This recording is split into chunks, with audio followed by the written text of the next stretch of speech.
Testing, testing. Okay, I will call the meeting of the Transportation and Public Infrastructure Committee for February 2nd to order.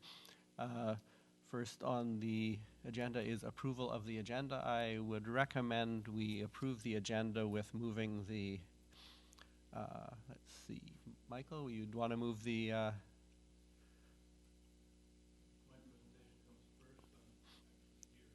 Okay, so we'll move your presentation to the front. So, leaving us?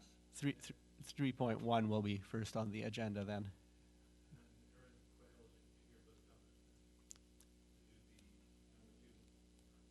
Okay. So, with that rearrangement, I would ask for a motion to approve the agenda.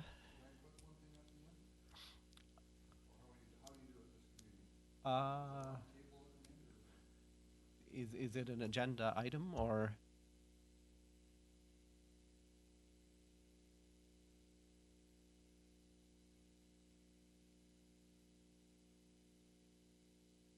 So a motion to approve the agenda as amended? So moved. All in favor? Opposed? Carried. Item number 2.1, minutes from the meeting of January 13th, 2015. Motion to adopt the minutes. So moved. All in favor? Opposed? None opposed? Carried. Moving on to new business, we will start with the report by Michael Baxter on engineering structure, I believe.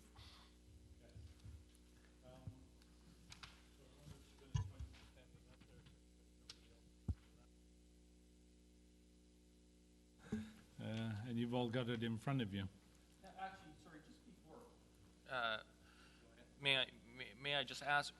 The only thing I'm worried about is, since it was in the paper at 6:30, are we under any issues with the public?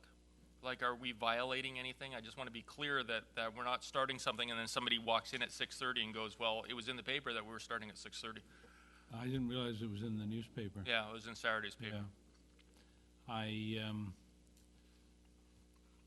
think that that's true, that the public would have an issue, but I'm not sure that anybody from the public would be interested in anything on there except the first item, which will now be last. My only concern is, I would just suggest to the chair, is that we proceed, but if public does show, that we may need to repeat the presentation. Yeah, I would be in favor of that if there's any interest shown in it, and if we have any public by 6:30. Yeah, good point. Okay, so thankfully you can all see it on your paper what the structure of the engineering department is. This only details engineering and building, but it does show the relationship with public works as well. And the reason I bring this to you is because we do have one new member anyway, and one new councillor on TMPI. And when we discuss, what can get done, it's important to know what resources we have.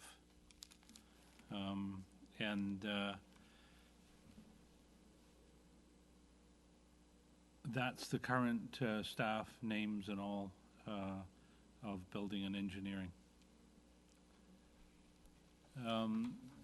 So what the engineering team does, number one, so maintaining the cadastre, which is just the sort of legal overall map of the town, which a lot of consultants use as a base when they want to do subdivisions. And that base saves them doing a lot of legal survey. I'm not talking about the legal surveyor consultants, but the engineering consultants. Yep. Sorry, define that word again for me. The cadastre is the sort of legal plan of the whole town. And master plans, so the sewer master plan has been done. It came to this committee last year and was approved, and that plan provides us with how any particular how sewers will get to any particular lot in the city, assuming that somebody wants to take it there. It doesn't set a time frame for when the sewers will be built. It would need $50 million worth of sewers to do the whole town, so it doesn't get into that. Then there's what's being called the urban ecology plan. So we need a rainwater plan, which is the modern name for what used to be called stormwater plans, because of serious situations we have, like the flooding in Pattison Pit, and council has made one of their priorities an urban forest plan, and those two are actually really indelibly linked. So we're putting them both together into one plan, which should be done this year. The transportation plan is almost completed. We're just waiting for the new owners of Capital City Centre, as it's known, to work with us on that little piece of the plan, and then it'll be done. And the energy and emissions plan was done 4 or 5 years ago. We do maintenance planning, so that's partly asset management, and it covers a lot of the things that we mentioned lower down. We do in the field asset tracking as well, and part of having an accurate cadastre at the top there is that forms a background against which you can plot all of your actual sewers, actual stormwater assets, etc. We do the required reviews, repairs, and prevention work on our dam, and occasionally maybe a private dam, on our bridges, our coastal assets, etc. And notice there it doesn't cover, for instance, pump stations. That's generally looked after by Public Works, not by the engineering department, although we do give advice. And DCC bylaws, currently we only have a sewer DCC and a road DCC. The other two may come later. We would be involved in creating new local service areas. Fortunately, that hasn't been done for quite some time, but it will probably happen again. A constant workload is adding properties to local area services that already exist, doing the work orders for the connections, and checking on the work. We negotiate agreements with others regarding services. I think the only one that's actually been done so far was for, no, actually there's two been done. One was for sewers to service Olympic View, which was done before I came here. I was on the other end of the negotiation. And the other one was for the strata at, what's that place called? Off the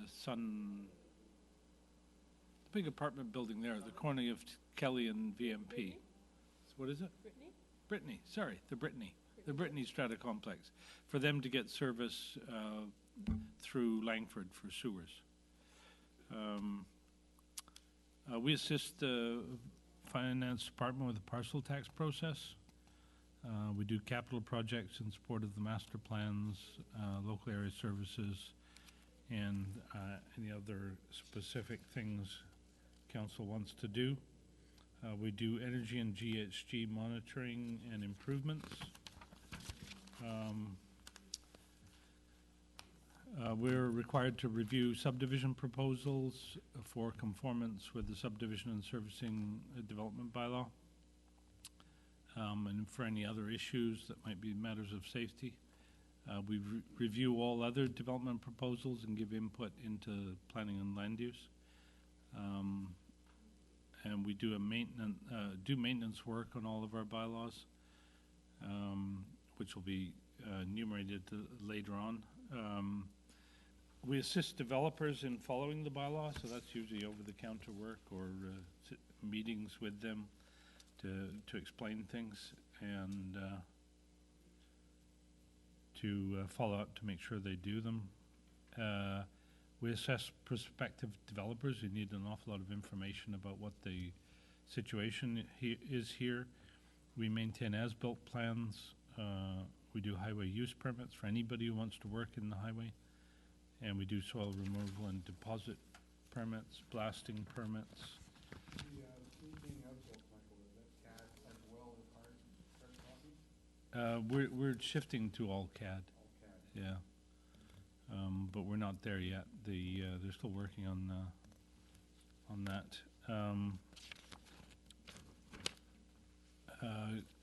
The coastal engineering I put in there, but actually it's repeated above. And not that we're coastal engineers, we hire people to do that. And energy and emissions monitoring, energy and emissions projects implementation. Sorry, I think that's a double too. We give advice to homeowners. That's a very, very tricky subject. We don't want to give engineering advice. We give them advice on who they should talk to and who they should approach and that sort of thing. If we give them any indications as to where they ought to go in terms of what they're building or what the problem they have, we have to be very careful that we don't put the city in a liability point of view position. And of course we do agendas, reports, minutes for TMPI, reports to Parks and Rec, and attend the meetings listed there. BC Transit committees come and go, but there is a regular meeting between engineering and representatives of BC Transit to coordinate our projects. CRD has many committees, some of which we send a rep to at all times and other of which we attend intermittently. We try to keep those to a minimum because with a small municipality there isn't enough hours available to go to them all. Things that need work, in other words, things where we need to look for improvement. Those are all the sort of headings. Then I'll deal with the each heading on a separate page. So the first one is efficient running of the department. And we do have a succession plan for the city engineer in that we've now got a deputy. That's not a guarantee that that's who replaces the city engineer, but it at least allows somebody to step into the shoes if I should get run over by a truck or fall in the dam and drown or something. Go ahead. Thank you. Nora, do we need to worry about lights for the hall and stuff, just like with our next speaker coming? It looks kind of dark, the poor person. Good point. Yeah. It is dark there. Does the successor, does it have to be a PNG? Lots of municipalities, especially small ones, have operated without a PNG. Yeah, I'm familiar with that. I think, honestly, my advice would be it's more important to get the right person than the right qualification. When you look at the engineering we do, an awful lot of it is farmed out, and that's partly a capacity issue, and it's partly an expertise issue. You can't possibly, in a municipality this size, carry all the various branches of expertise in-house.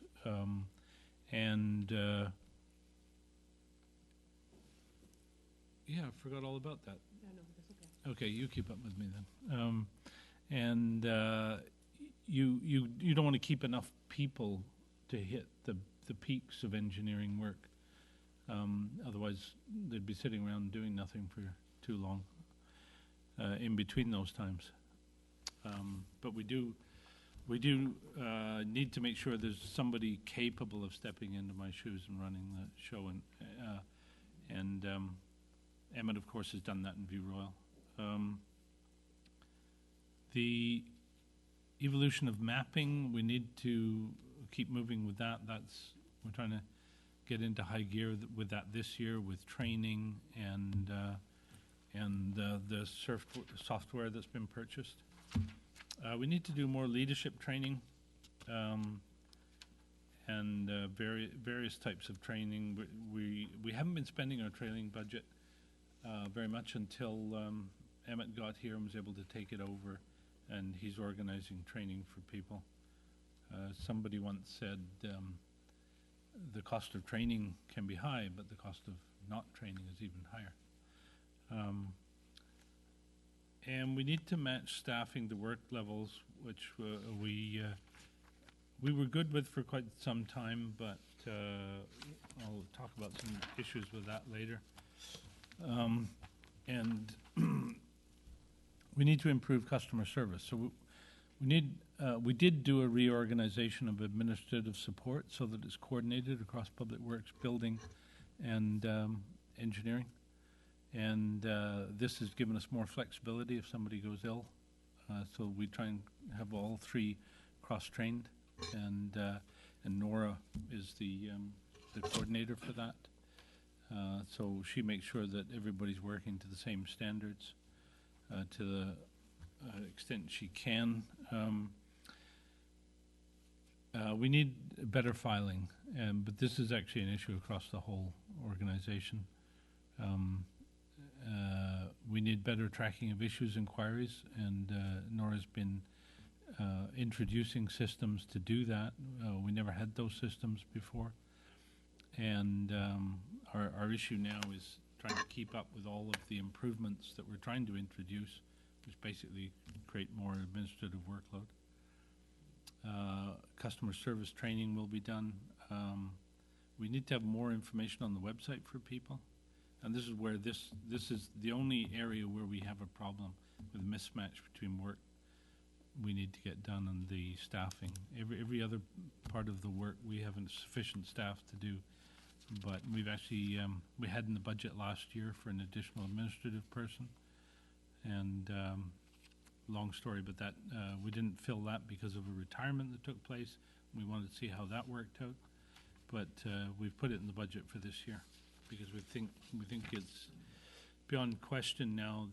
We would provide better service if we had one extra person in admin. So under costs and fees, we're still trying to get to true costing of our activities. Once the finance operation is perhaps a bit more settled than it has been just lately, they expect to be able to get to that. That includes tracking of time by activity and full costing of staff and time and equipment.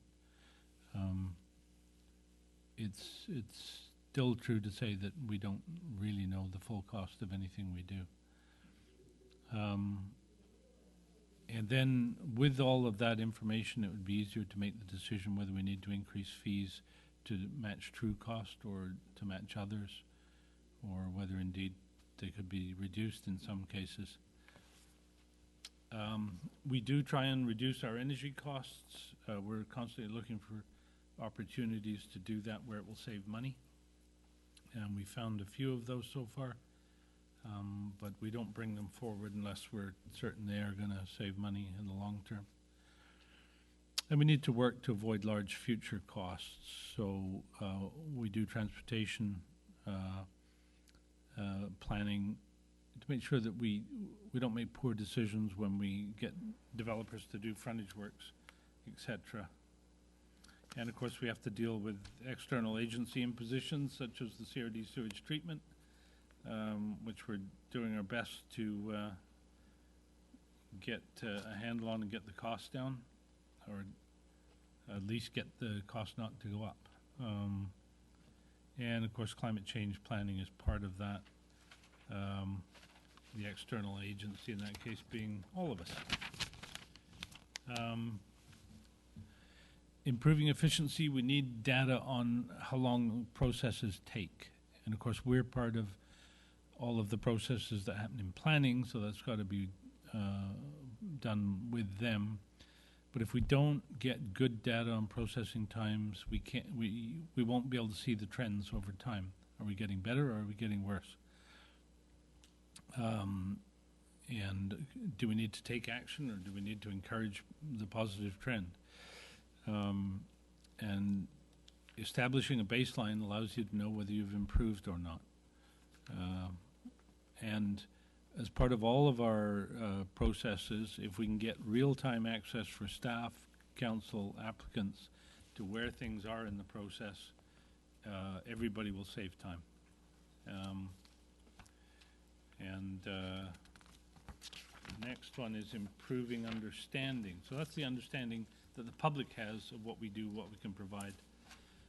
And not just the public improving, including developers, of course.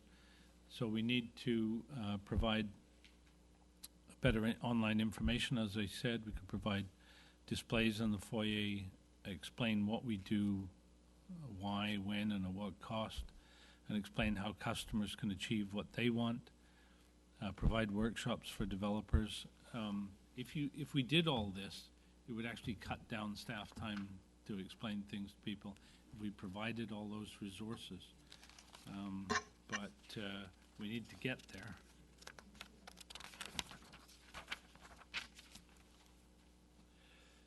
Then just a listing of the key things that are going on.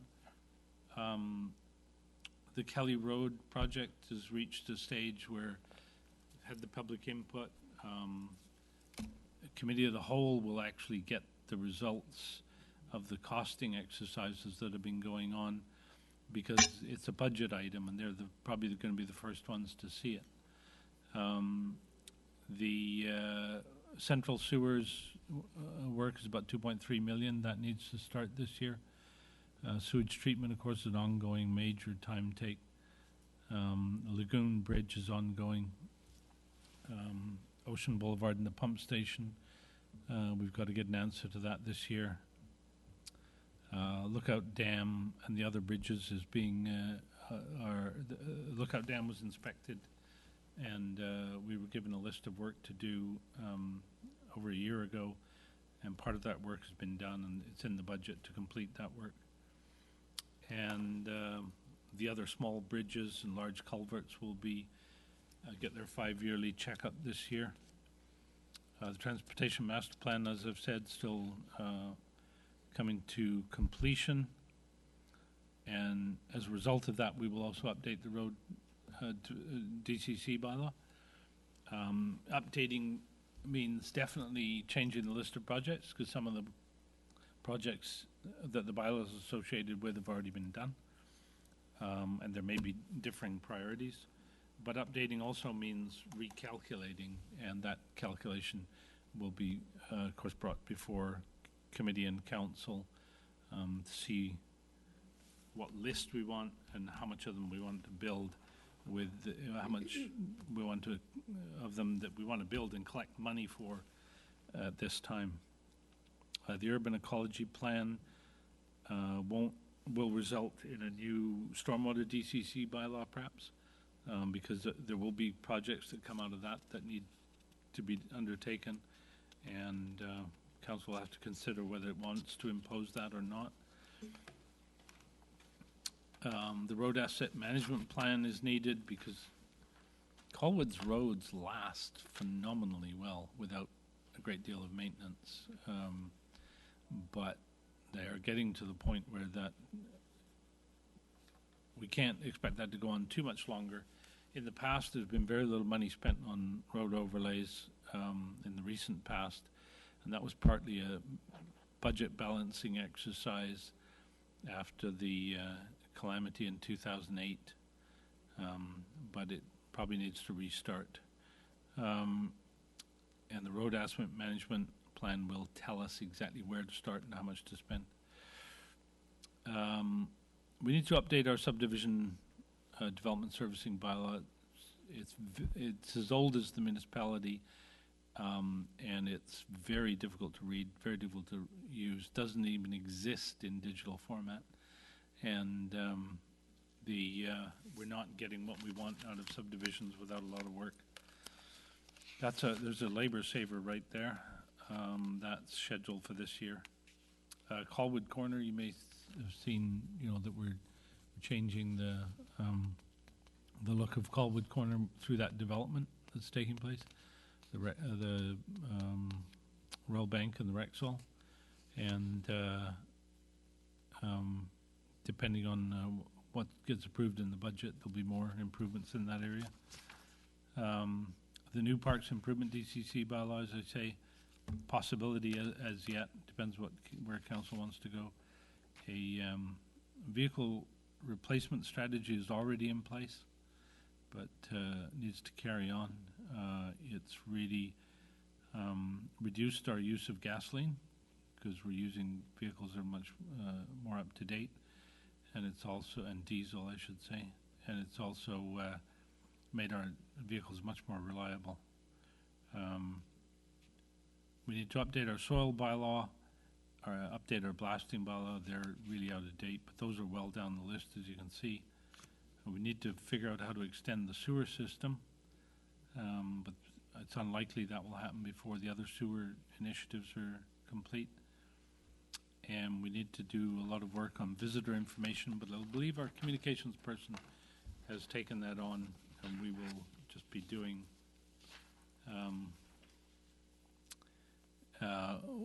what they're working out at that level. And the sustainability goals, I think we talked about that enough last time. So you're probably all familiar with that now. Thank you. Thank you, Michael. I open this for discussion now. Rob, I think you're first on the list. Thank you. A couple questions. Sorry, central sewers, can you explain? I'm not sure where that is. Yeah, the when all of the sewer local area services were reorganized and renamed, Central was the one that's around Allendale Pit. Yeah, okay, now I understand. Yeah. Okay, I got it. And you were talking about mapping and getting staff on board with the new mapping.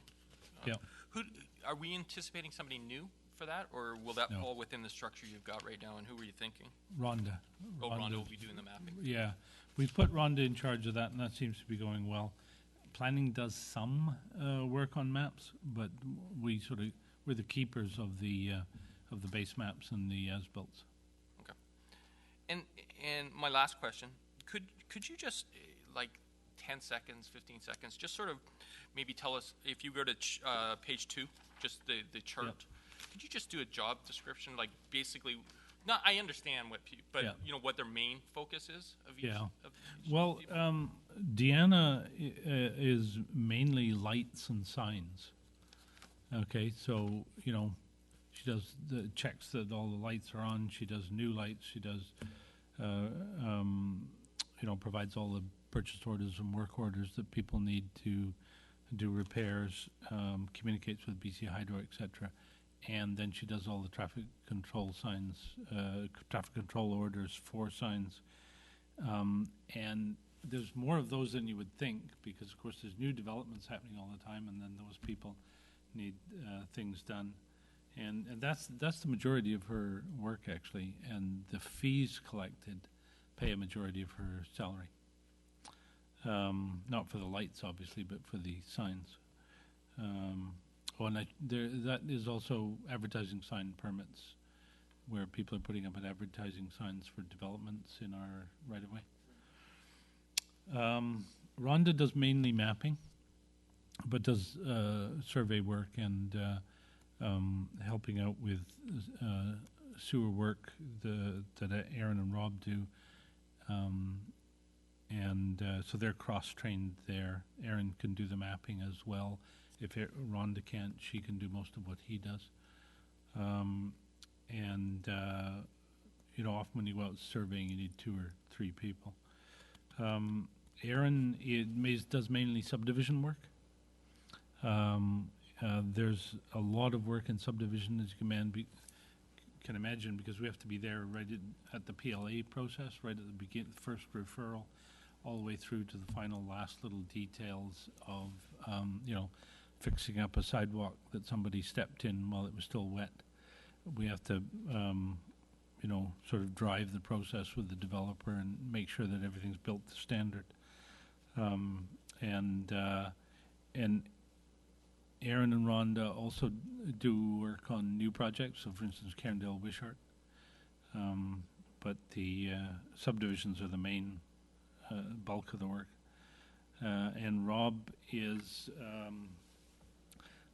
does the majority of sewer permits and organizing that, and helps the three that are shown there beneath him whenever they've got questions.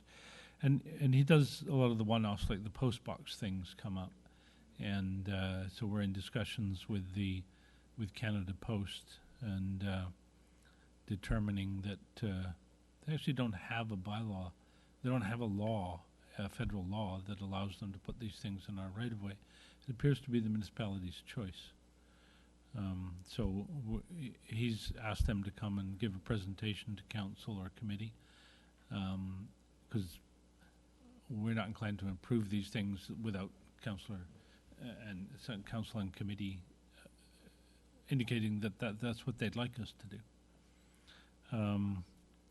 And then Helen does all of our grant applications, even for other departments, and keeps track of which ones are going out of date and we have to reapply, and handles the claiming the money back and that sort of thing.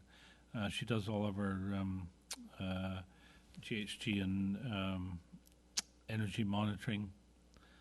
We do a report to this committee on that once a year, and that'll be coming up soon.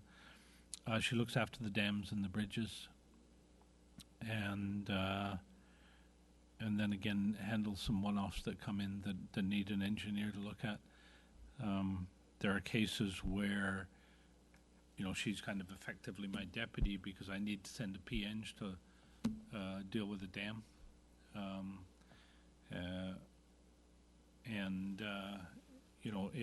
If I wasn't here, she would do the same for Emmett, obviously. Emmett is doing the master plan work and running all of the construction projects through Rob and Erin, but at the higher level he runs them. And we've sort of divided our workload there. I handle stuff that has history, that absolutely cannot be done without the history that I have. And I do sewage, shoreline, and energy. And then Emmett does all the forward planning with input from me, but he's in charge of that. He does training. He does all of our HR work and some of the work outside the department. And I think that probably covers most of it. Yeah, good. Yeah, well, it's important. They're all sitting there. What I would like one day is to be able to give you a printout from a computer that shows you all of the time spent on what projects. Thank you. Any further questions? For the benefit of the audience, there's been a slight mix-up between what the city posted on its website for the starting time and what the committee got as their agendas. So the meeting officially started at 5:30, but we moved the engineer's report to the front. So if you really want, we can go through it again. No, that's fine. Thank you for doing that. Thank you. Any further questions for the engineer? Michael, the energy, like, energy audits on City Hall, what scope does that have? We just do total energy in general. That's that's what we monitor. So the city made certain commitments to reduce its total energy bill and to reduce its GHG production, and we do a report every year to committee to say this is what our total use is, and this is how we're doing. And we've actually been improving steadily over time. We do, when we think there's an opportunity, look at individual energy situations and see whether we can tackle them and make things better. We did a good job on the fire hall, I think. And we have had folks who've come in here and tried to persuade us to do all LED lights, but I'm still actually waiting for them to convince me that this is a good deal.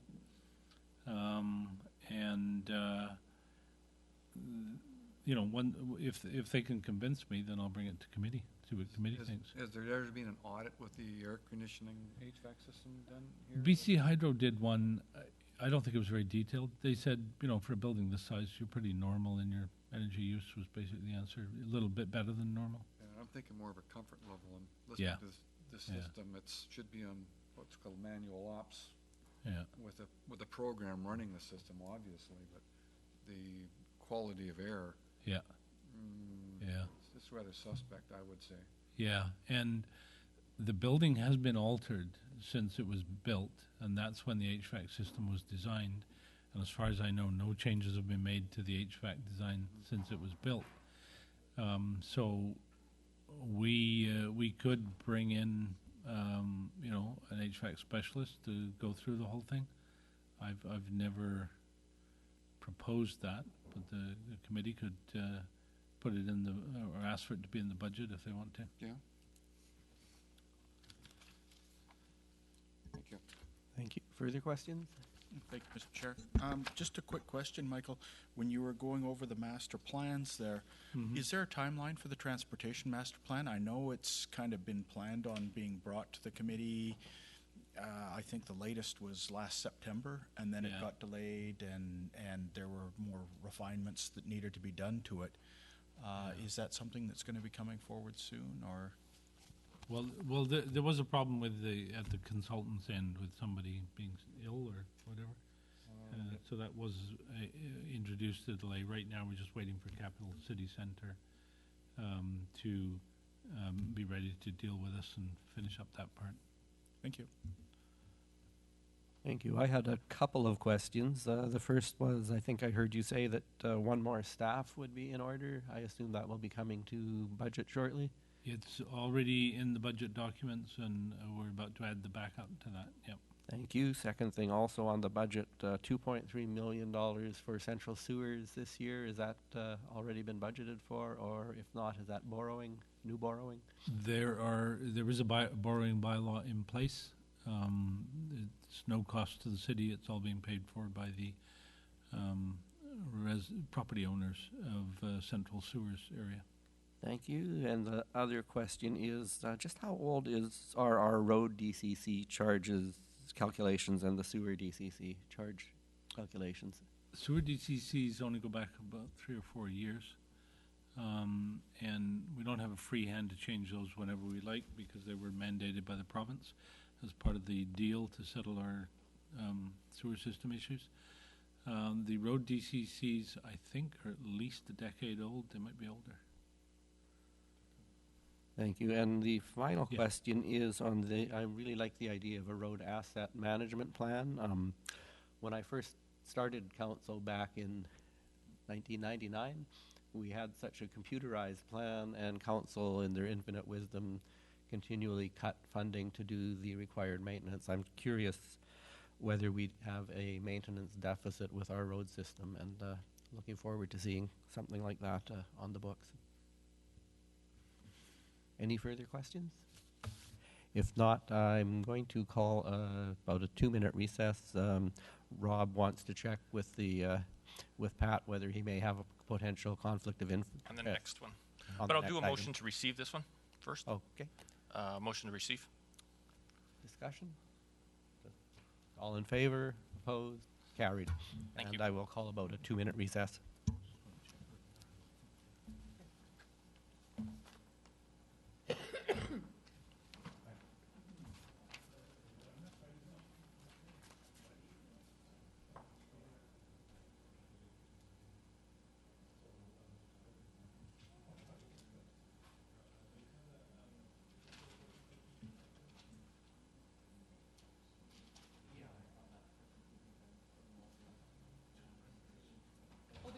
you have a memory stick?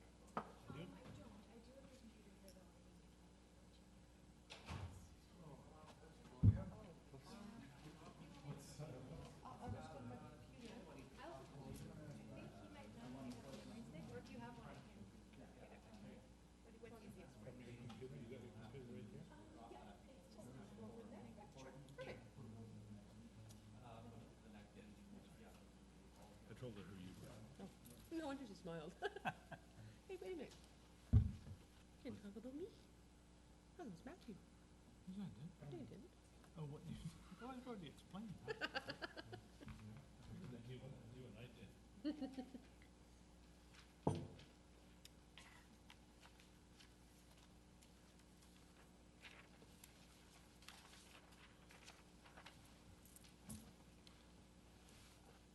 So you know what's happening here then?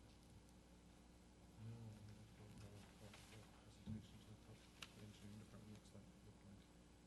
so that's been done.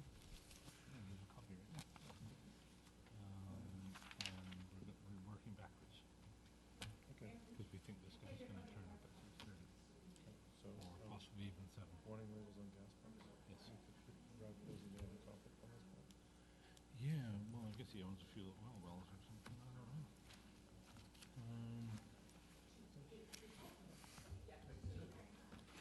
I want to see what this department looks like. It's actually a rehash of an old one. Oh, is it?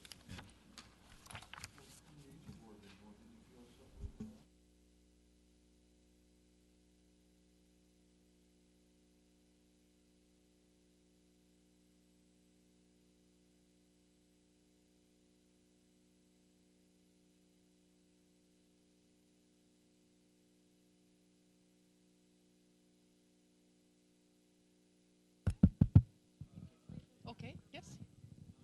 Let's bring this up.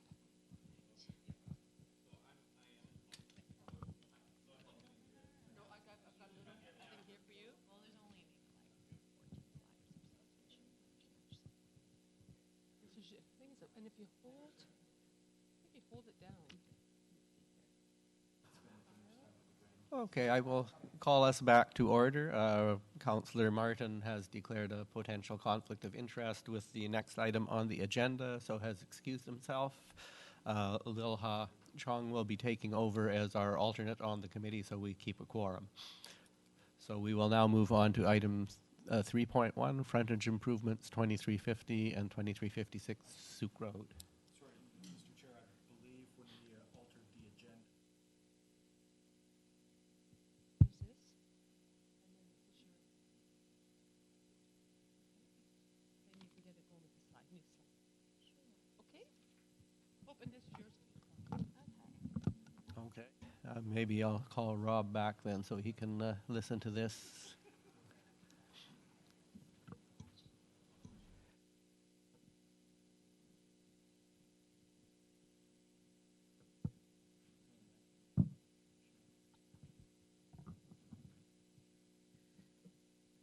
So shall we wait for him to come back?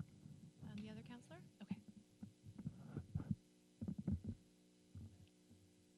Hello? Hello? I think that's working.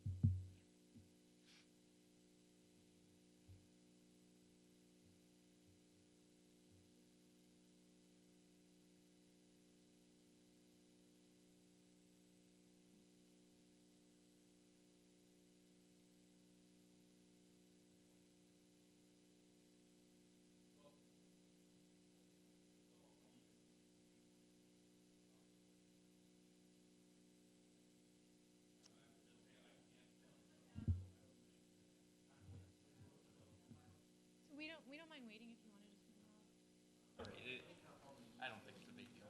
Okay, so with Councillor Martin back, I will call us to order. Next item will be presentation by Erin Gray, warning labels on gas pumps. Go ahead. Thank you. Thank you for hosting us this evening. My name's Erin Gray. This is Matt Hulse. We are both UVic law students and also volunteers with Our Horizon. Our Horizon is a Toronto-based nonprofit that seeks to have municipalities require warning labels on gas nozzles as a condition of the business license that municipalities already grant to gas stations. The labels themselves depict with images the negative impacts from climate change and include text explaining the links between burning fossil fuels and the resulting climate change. It also includes a link that people can access to information about alternatives and things they can do. So tonight, Matt will explain how our Horizons proposal can help address climate change, and I will outline our legal analysis as well as next steps. Before he starts, I would like to say how this proposal supports your committee's mandates, especially the goals of a carbon neutral, energy positive city, as well as potentially providing even more public support for your solar Colwood program and other environmental initiatives. And it can be self-financing through the business licensing fees charged to the gas station owners. So, switch this. Okay, so first I'm going to provide a brief background on climate change and the nature of the problem that is facing us. Can I ask if we're all on the same page with respect to man-made climate change? Okay, awesome. But basically, though, we have more carbon dioxide and other greenhouse gases in the atmosphere today than at any other time in recorded history. And the circles on the left on the screen here show the range of CO2 in the atmosphere in the past 800 years as determined by ice core samples, between 180 to 300 parts per million. The circle on the right here, circle on the right here shows the amount of carbon dioxide in the atmosphere, or that would be in the air if you took a handful right now out of this room. Okay, so no prizes to say to anyone who can tell me which one's bigger. I think we have a little bit more now than we did in the past. So next slide.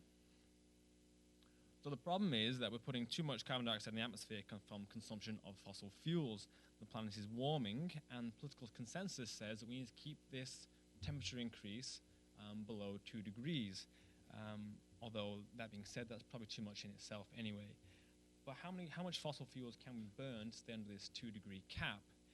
And the answer is approximately, 565 gigatons, which would take us an estimated 16 years to burn through at current rates. You might say this provides us with a grace period to transition out of fossil fuels to clean energy. But how much fossil fuels do we have left? And economists have found, in considering the proven reserves of oil companies and fossil fuel companies that are in the world, we have about 2,795 gigatons under the earth still to be recovered. Needless to say, we have more than we should be able to burn. I'll take this actually. So Bill McKibben from 350.org suggests that we need to keep 80% of these reserves locked away, locked underground to avoid catastrophic climate change. Obama happens to agree with him. We won't be able to burn it all. And Canadian Mark Carney, the Governor of Bank of England, suggests the same as well. So our initiative, as you may have seen, is simple.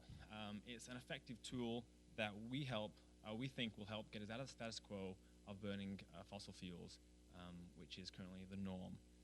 And as you can see, it's the warning label on a gasoline nozzle. So you'll likely notice that our labels are quite similar to those on tobacco packages. And in fact, this is where the idea came from. In 2001, Canada was a world leader when it introduced the first pictorial warning labels on tobacco packages. And now, over 60 countries around the world have adopted them. So how do we know that these are effective at combating tobacco use? There are a number of studies that have been done, quite a few, that have an impact, that tell us that these labels do have an impact on tobacco use. The most recent, or most noticeable for us, was a meta-study conducted by the European Union in 2009 that concluded that these labels change attitudes and change behaviors. Also, tobacco companies spend a lot of money to fight these labels wherever they pop up around the world. As law students, we've studied some of these cases in our constitutional law classes. Though, from the prevalence of these labels throughout the world, you can see that tobacco companies have been unsuccessful. And finally, there is a large consumer packaged goods industry that spends lots of money to hire psychologists to design packaging so as to influence the attitudes and behavior of their consumers to make them buy more things. So we think that these labels are compelling in the context of climate change for a number of reasons. The first being no feedback. So climate change is a problem of no feedback.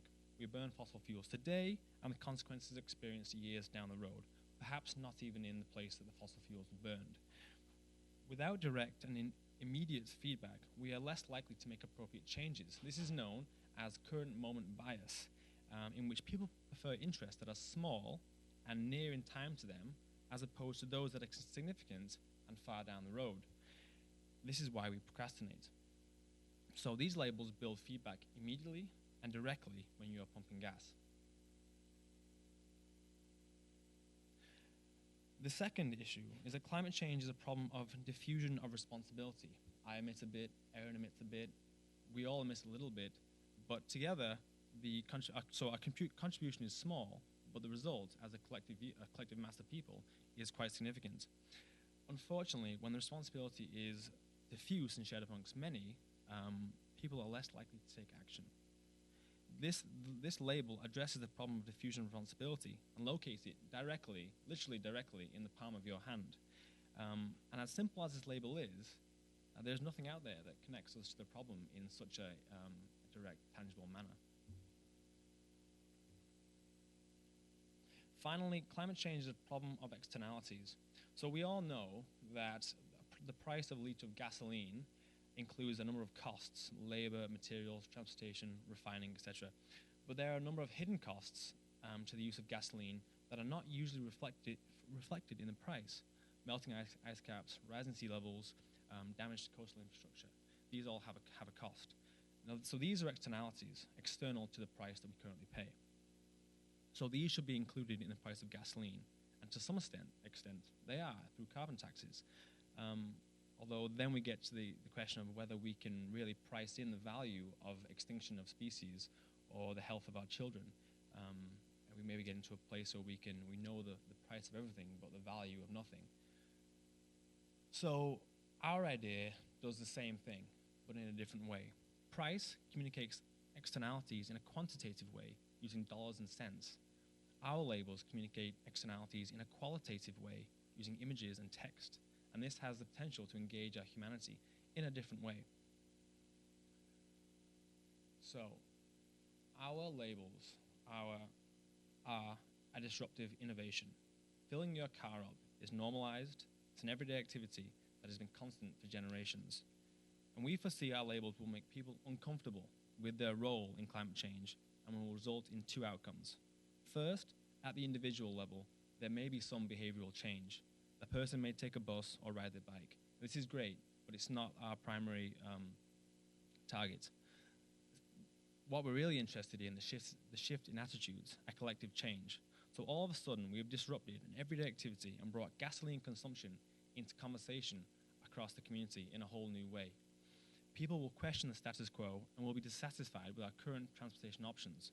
Government will hear from a group of people they don't usually hear from, and will gain the political capital that they need to take action on climate change, such as improved bike lanes, rapid transit routes, or rail. We also foresee that business will seize this opportunity as labels will create space for transportation alternatives that they can then cater to. This also ties into the large question that we are facing as British Columbians. So Canadians, and especially British Columbians, are already dealing with a large number of big issues concerning oil and gas, tar sands, pipelines, tankers, and it's critical that we have a voice in the decisions made on these issues. But we often fail to ask ourselves, well, how do we use fossil fuels? As this can be an uncomfortable question. The reality is, as long as we are still filling up at the pump, we will always have these upstream issues to deal with, and these labels help to consider fossil fuels from all angles.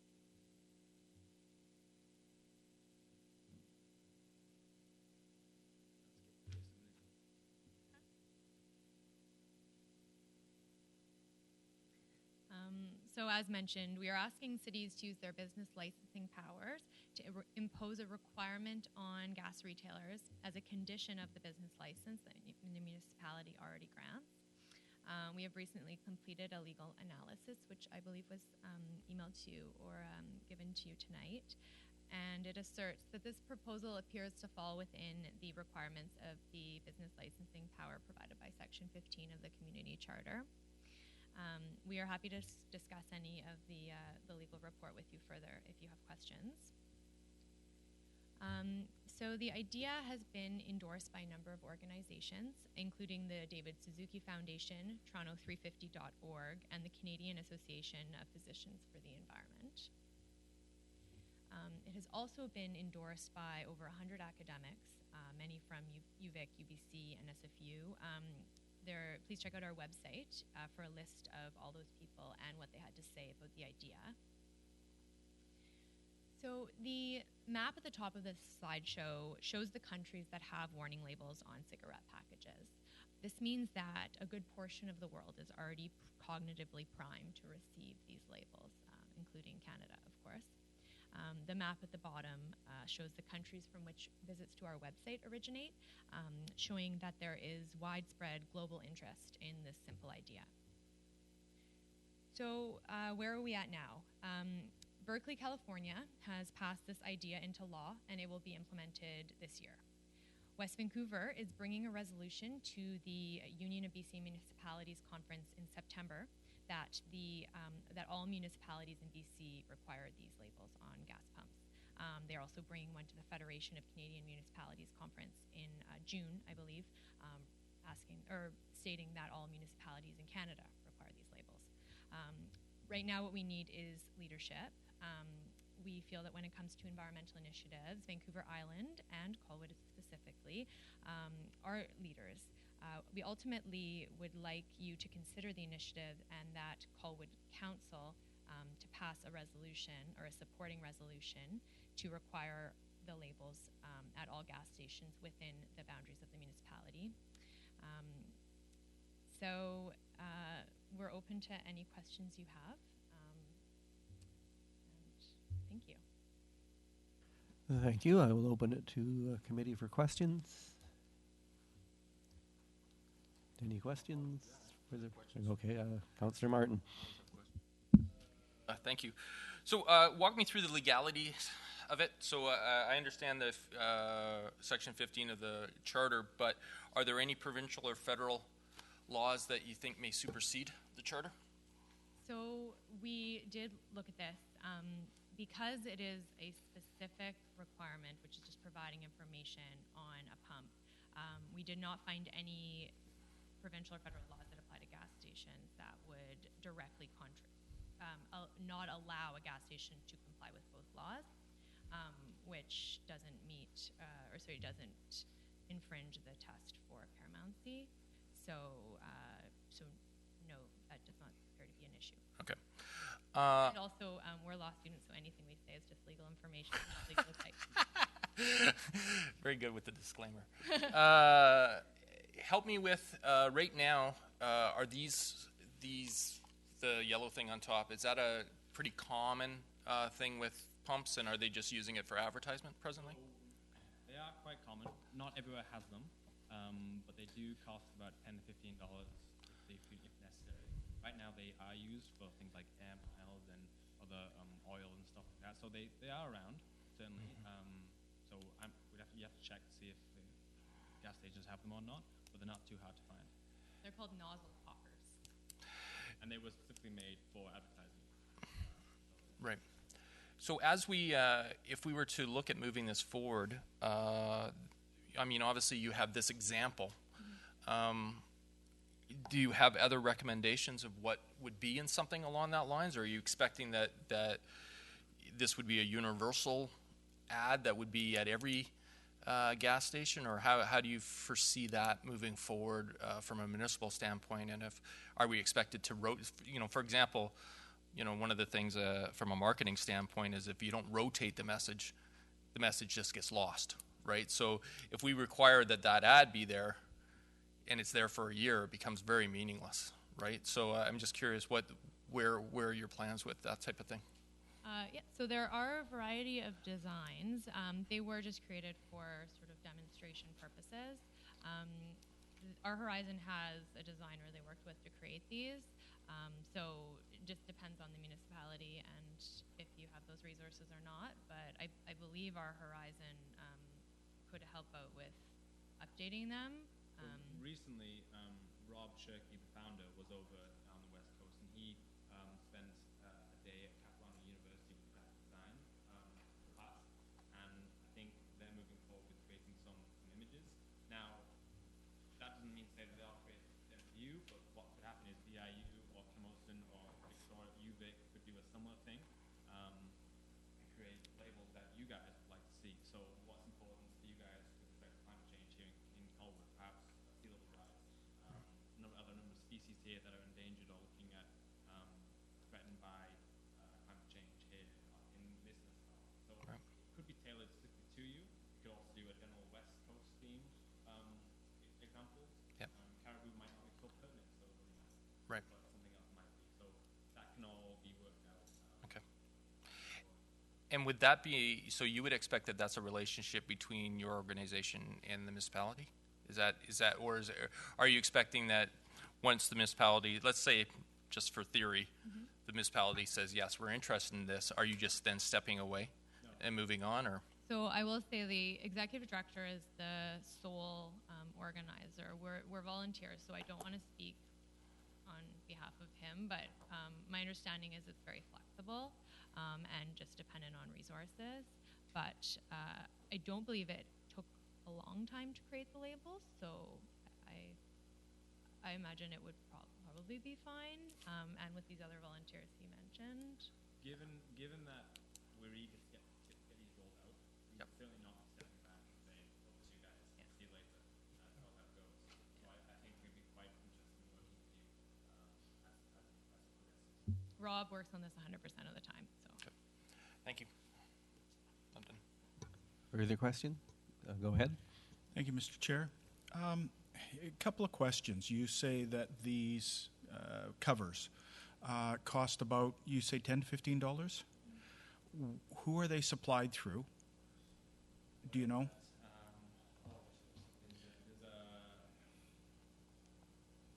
a company down. There's an American company. I can get this to you. It's in the legal report. In the report that we Okay. There's a website, link to their website as well. Right, and I think kind of the avenue that I'm going to is we're asking retailers who at the present time are generating revenue off of the advertising that's on their pumps to remove those by law and replace them with something that's going to cost them money and, you know, being required by this bylaw. So I don't know what the incentive is unless it is being forced. And if it's something that we're going to force, I want to make sure that it's something that the citizens of our community are going to support and say, you know, yes, it's going to cost these gas stations some money. They're not going to be happy with it, but we support it because, you know, we believe it's a good enough cause. I have a few concerns with using the correlation between the warning packages on cigarettes and the ones that are being used for, you know, petroleum products. Cigarettes aren't something that most people have to do during the day. Because it's a habit, some of them can't break that, but as many as possible are trying. I think buying fuel is something that in order to move around and get to our jobs and everything else, most people do have to do, although there are choices that are becoming available now, you know, so that alternate means can be used for that. I just find that the correlation of one to the other, you know, in the presentation doesn't necessarily give the same buy-in that you would get if, say, electric cars were becoming 30 or 40% of our marketplace. You know, it just, you're trying to encourage people to not buy gasoline. And I think the average person holding that pump, putting it into their vehicle, is going to say, what choice do I have that isn't going to cost me a lot of money in initial investment? So it's, you know, I think there's just a little bit of a concern there. So if we can come up with some way to satisfy the retailers, and when I say that, I think it's something that in an area all of the municipalities would have to get on board and do collectively, Because if Colwood was the only one to say, if you're going to be pumping gas here, you have to put those things on. What happens if the gas stations say, you know what, haven't been making as much money in this location anyways, thanks for the last straw, and all of a sudden we're losing the revenue of the fuel stations that we already have. I don't want to be putting that kind of a burden on the businesses that are using it. I fully support everything we can do to try and improve climate change. I just want to make sure that we're going to do it in a positive and proactive manner. Thank you. Thank you. If I can just address just two things. So the correlation with the cigarette labels and our labels. So we acknowledge that our addiction to fossil fuels is pretty serious. Matt mentioned that we hope they achieve potentially a behavioral change, but really an attitude change. So to really to make that consumer wonder, like, I have no other choice, what am I supposed to do? That bit of cognitive dissonance could actually contribute to a public that gives you more political license to even to do the environmental initiatives that you're already doing. That's really the goal, more than the behavior change, because a lot of the time people can't avoid but driving currently. So that's something that Rob and we've acknowledged just from the beginning, is that it's the attitude that needs to change in order for the options to be there. As well as the collectively with other municipalities, that is an excellent point. Power in numbers is huge. It's hard because we're presenting to each council individually, hoping that everybody kind of gets on board at the same time. We presented to Victoria last week, and we're presenting to, I believe it's 5 or 6 other municipalities in the Greater Victoria area between now and I believe March 2nd. And of course, there will be the resolution at the UBCM and the FCM coming up in the next several months. So I believe you, as a municipality, could get on board with the West Vancouver's resolution to UBCM to show your support for that. And then, of course, we're also trying to get municipalities to look at passing this before then. But what we'd like to see in a perfect world is 5, 6, 7 municipalities from Greater Victoria area move forward with this together, and indeed get in touch with each other. We can help link interested councillors or committee members together and discuss. We're going to move forward with it together with these labels at this time, so there's no one doing it in isolation. And then in September or come June, the UBCM or the FCM can say, oh, look here, Vancouver Island is happening. This is something that's a reality. But strength in numbers, absolutely. And so while we're saying, here, you guys do it, we're also saying that to other guys and saying there are other people interested around the island. With ad revenue, we don't have the numbers on how much they're making at the moment from those ads. Indeed, some places don't even have the nozzle talkers yet, so it's not a problem for them at the moment. With pushing away these gasoline stations, to that effect, we can't tell what will happen. This is just a sticker. It's just information, and people can take it or leave it. We're not going for guilt. We're going for information. We're going for a bit of discomfort. That's certainly true. That people think about their choice and they think about their use of gasoline, and then say, hey, well, I can only drive. I can only sit in the Colwood crawl, for 80 minutes a day, kind of thing, on either direction. What else is out there? The Goose, can I get to work by the Goose? Is light transit, rapid transit a reality down the road?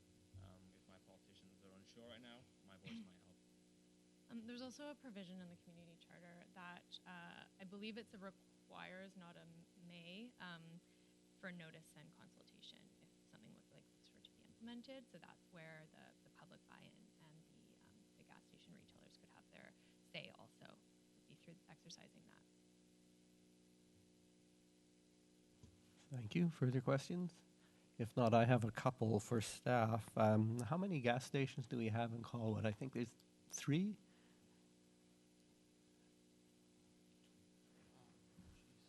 That's a good question.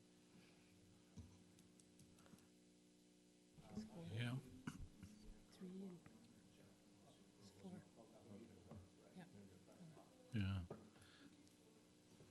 Okay. Second question is, do gas stations have specific business licenses, or just a general business license? It's just general. Yeah, it's general apparently now, but that doesn't mean to say we couldn't create a separate one. Thank you. And to the presenters, how much is this going to cost, say, per pump? So as Matt mentioned, the talkers cost between $10 and $15, and the labels it had like less than $1, like to get those printed.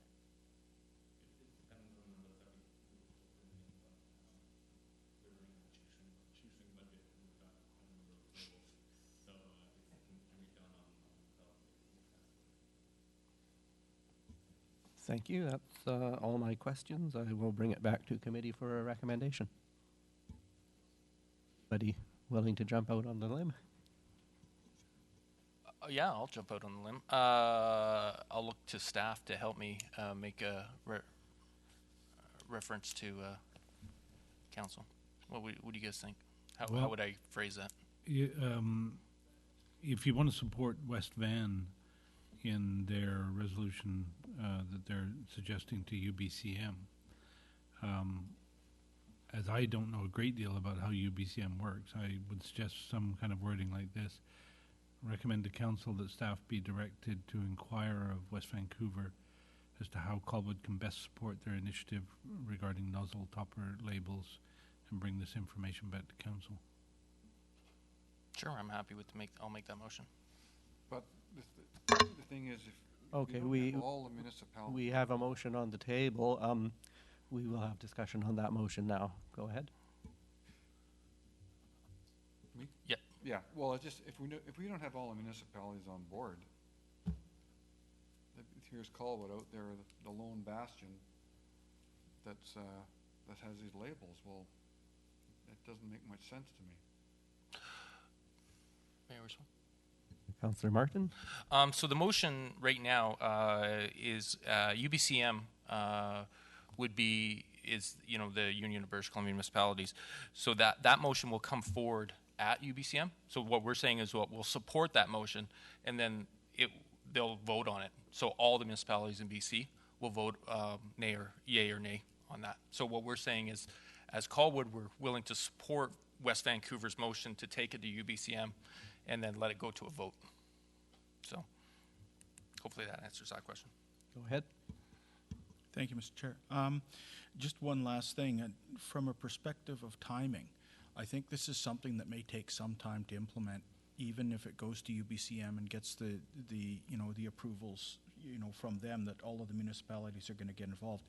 If for no other reason than if the gas stations have contracts in place for the advertising that they presently have on their pumps that they're receiving revenue from, they're not going to be in a position that they're going to be able to breach those contracts. So depending on exactly what's happening there, that's one other thing that I think is going to have to be examined, in order to make sure that if we're bringing this in, we're not going to be placing them into a situation that's, you put them not in peril, but, in potential breach of contracts that they already have. Thank you. Further discussion? Okay, the motion is to have Colwood support this proposal by West Van at the UBCM, or make the recommendation to council that we would do so. I'll call the question. All in favor? Opposed? None opposed. The motion is carried. And thank you to the presenters. I really feel that the UBCM is the appropriate place to do this because you get the most bang for your dollar there. Moving on with the agenda. I'm going to declare a conflict of interest and excuse myself, but we seem to have another councillor here, so she's going to step into my place. Thank you, Councillor Martin, and welcome to Lilha as our alternate member of the committee. Next item on the agenda will be a report by Michael Baxter on frontage improvements 2350 and 2356 Sooke Road. Mr. Baxter.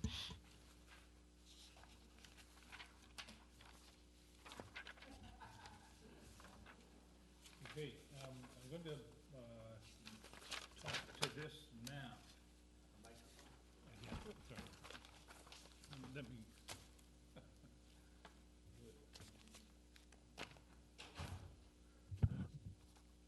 I'm going to talk to this map to sort of explain the history a bit, and then the details. So how this came about is that the rezoning of these two properties, 2356 and 2350 Sooke Road, went to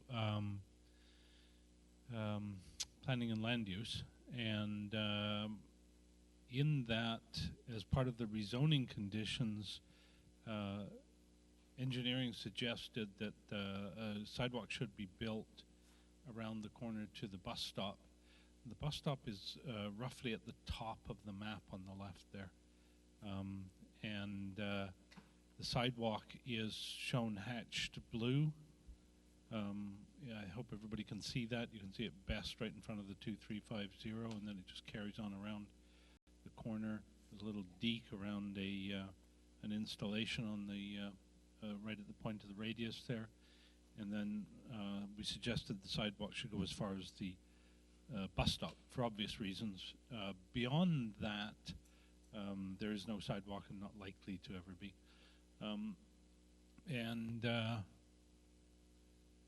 During the discussion of planning and land use, it became clear that this is all just frontage improvements, and that really it needed to come to this committee, which is the committee that makes recommendations on frontage improvements. Otherwise, it was going to have to come back here anyway. So out of that planning and land use committee meeting, we, in discussions with the developer, the planning department took part in those discussions, not the engineering department, but the developer felt that the required cost, which we estimated about $135,000, to do the sidewalk shown there, plus the drainage improvements that would be required. And you can see these drainage improvements here, and that green head wall there, and again up there. These drainage improvements are required because there's a ditch there, and if you want to get a sidewalk in, you need to fill in parts of the ditch. And there are some pretty significant grade issues at the radius here, so it would require the construction of lock block walls, which is part of what drives the cost up, in order to make sure there was enough flat space to put the sidewalk.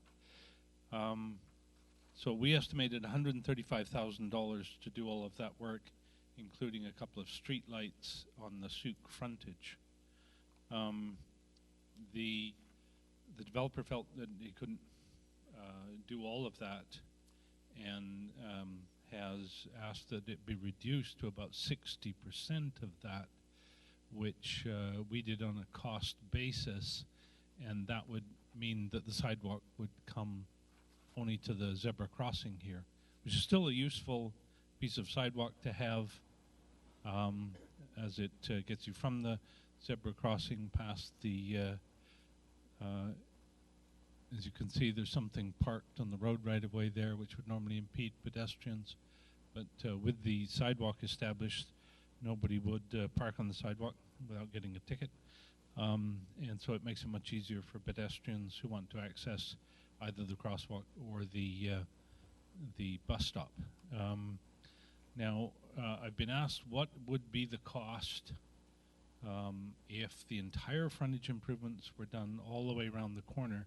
And I don't think I can show you that on this map where that frontage goes to. But what makes this property very, very different from most other properties is the fact that that line, black line at the top, which is their property line that goes up almost vertically up on this plan, is very, very long. Goes on for a long way. Obviously, the lot is a strange shape, and it has this long frontage on VMP.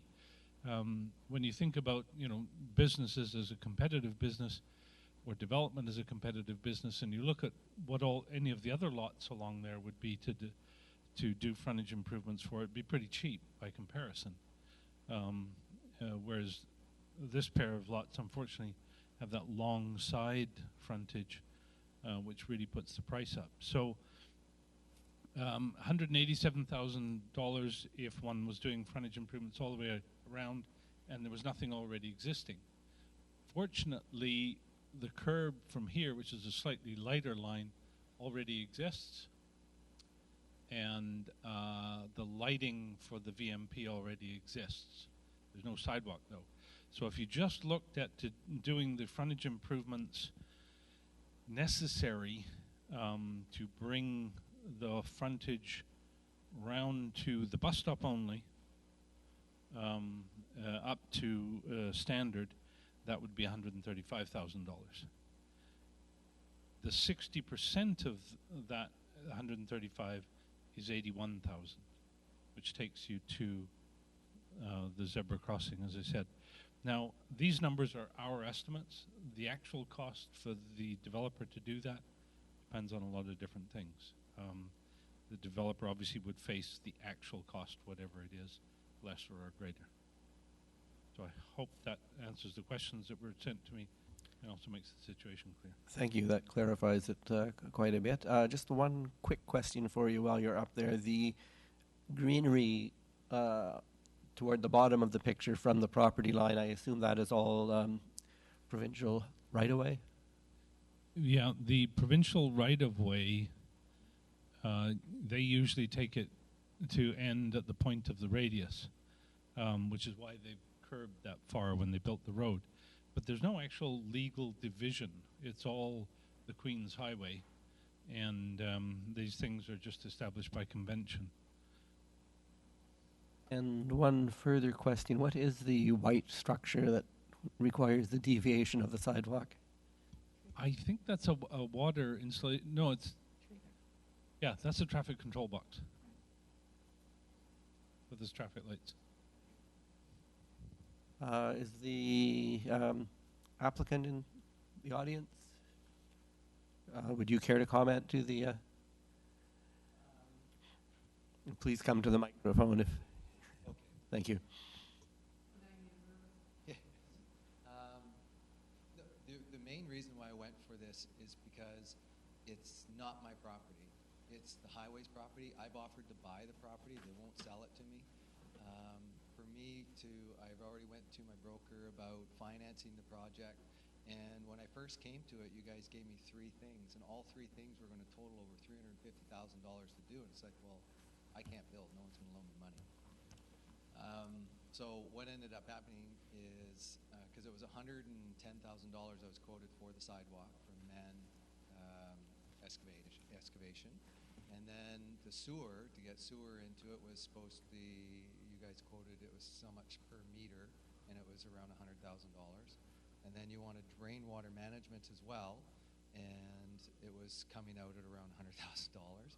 And then, so finally, I was told that the rainwater management was okay because they found the ground to be,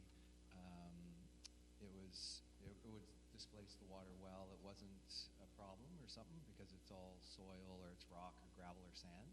So it wasn't too much of a, so it dropped that down to about $40,000.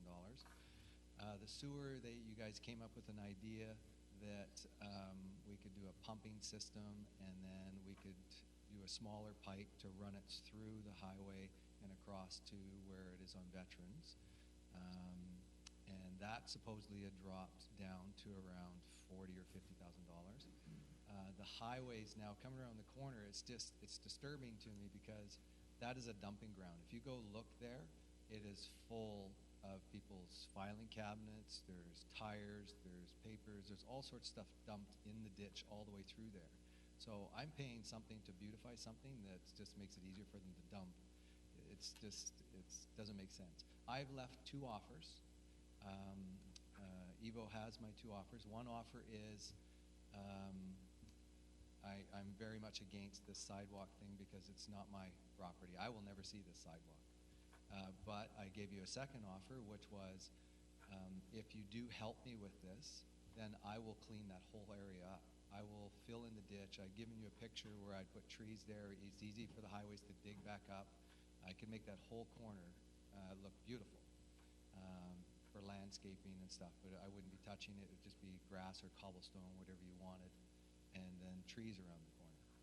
But to do the project, it was too much up front for those three things. So far they're coming down, and it's making it feasible for my broker to go ahead with the financing. Thank you. We'll bring it to committee. Any questions, comments, or a motion would be in order? Go ahead. Thank you, Mr. Chair.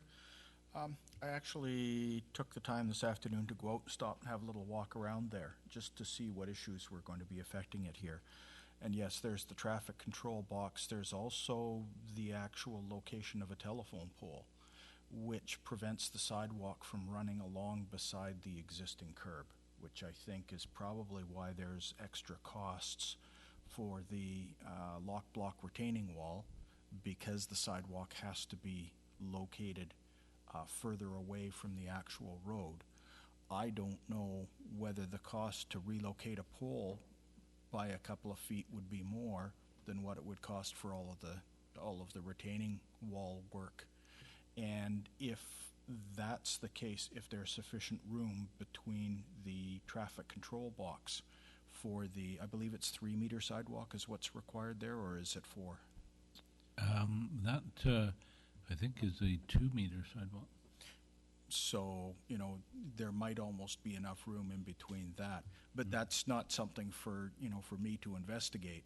I'm just looking at the various issues that may be driving the cost up. I'm certainly in favor of having the sidewalk run in front of the two properties and at a minimum to the crosswalk there. I took a look at the bus stop that was down the corner, and right now it's just packed gravel from the side of the roadway. The curb is there, but you know, if we're going to be in a position that we want to support the pedestrian and the transit traffic, at some point in time we should be making sure that that sidewalk gets extended down to the bus stop to encourage people who want to use that without having to step over the garbage that people have been throwing and that type of thing. I know that once an area gets completed, there's less, I don't want to say incentive, but there seems to be less dumping of garbage and that type of thing once an area appears to be finished. If it just looks like an open ditch, you know, if somebody has it within their system that they want to just dump stuff because there's nothing there, that tends to be where it happens. But I also recognize the fact that costs are involved here, and with the specific layout of 2356, he's actually being required to cover frontage on 3 sides of his property. And of course, 2 of those sides are the longest 2. And I think we need to be cognizant of that when we're putting it forward. With that in mind, I'd be supportive of his proposal for the 60% to bring the sidewalk at a minimum to the crosswalk crossing the corner from Sooke to Veterans. Thank you. Thank you. Further discussion? Go ahead. Yeah, through the chair. Can't see quite how the building's going to be there with that, or what size of building and how it's going to be on that footprint, and nor the ingress and egress of park and cars going in. The footprint is a 3,500 square foot footprint. The building is 3 stories. Only 2 stories are visual from Sooke Road. The 3rd story is down below. It's on 2356. It's a right in, right out. Highways has already asked me to put in a divider, which I'm okay with, and he says possible bike lane, which I'm okay with. The 2350, half of the portion of that property is going to be for extra parking and also green space, and also the back of 2356 is also parking. There's enough parking for 50 cars. So is this going to be a multi-use building, or is it This just? is a multi-use building. This is commercial, residential. Okay, so the fitness thing is only one part of it then? Yes, it's the main floor. Oh, okay. It's So, the bottom floor, I should say. so how many people do you feel will be in there at one time then? We have a membership of 100 had it as high as about 140, and that's what we like to run our studio at. And roughly per class, you have roughly around 16 to 18 people. So And, you're not- you know, you get families of like 3 or 4 that come to the same car. So our parking lot right now, at the fullest time, you might see at the fullest 12 cars. So I know my parking is excessive. I have tons of parking.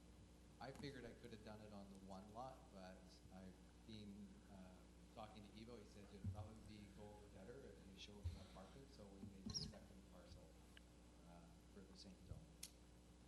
Okay. Thank you. Further discussion? Look for a motion. There is a recommendation in the report that could be moved.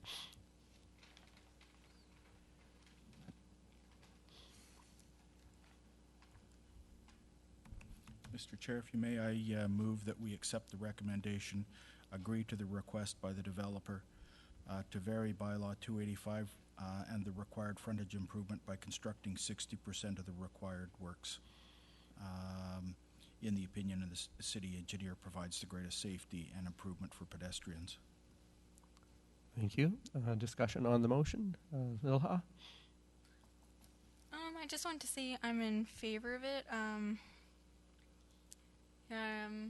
You know, there hasn't been much there for years, and it really looks bad. So I think this is a positive thing, and I wouldn't want to slow it down. Further discussion? I'd like to comment that I was on council when the Veterans Memorial Parkway was built, and the city fought long and hard with the province to do anything more constructive with the right-of-ways than is currently there, and was totally unsuccessful. I honestly believe that it's unfair to expect this particular property owner to make improvements to what is, in my opinion, stuff that should have been done by the province in the first place. So I will be supporting the recommendation both here and at the council table. Call the question. All in favor? Opposed? Carried. This will be coming to council next Monday. Mr. Baxter, or 2 Mondays? It's on the 10th, February 10th. Is it next Monday? Yeah, Okay. February 10th, yeah. Thank you. I believe that exhausts our agenda. Next meeting will be March. Go ahead.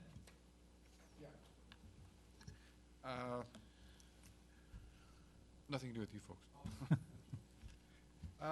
Just a question with the Ocean Grove development. I asked the planning department, about, reading everything about what the gives and takes on that whole project are.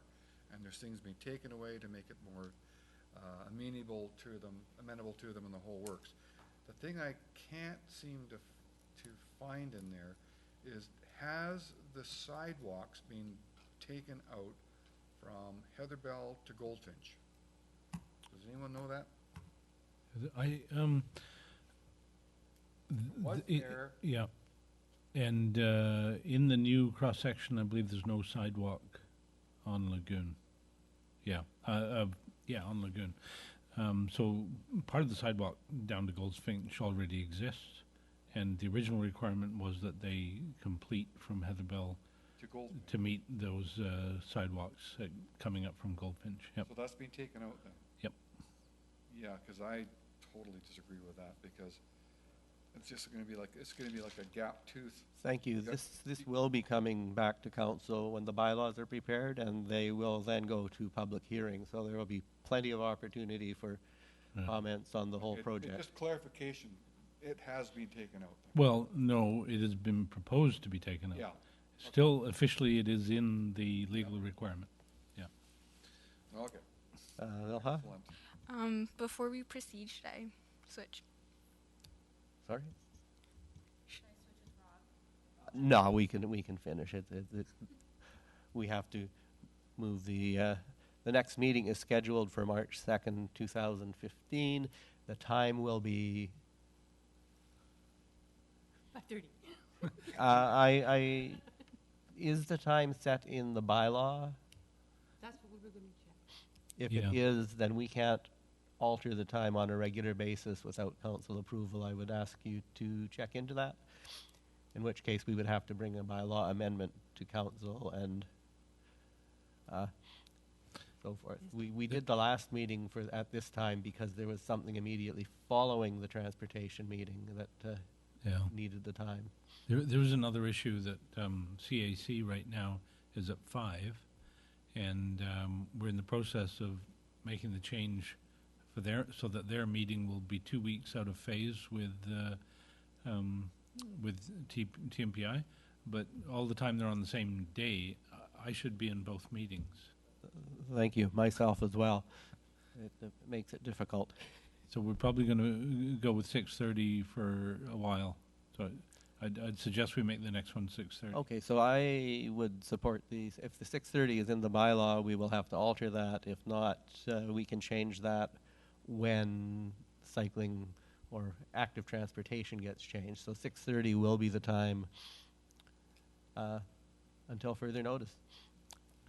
I may have a conflict with that meeting on that day, so. Thank you. Keep us informed, and we will hope to have a quorum on that date.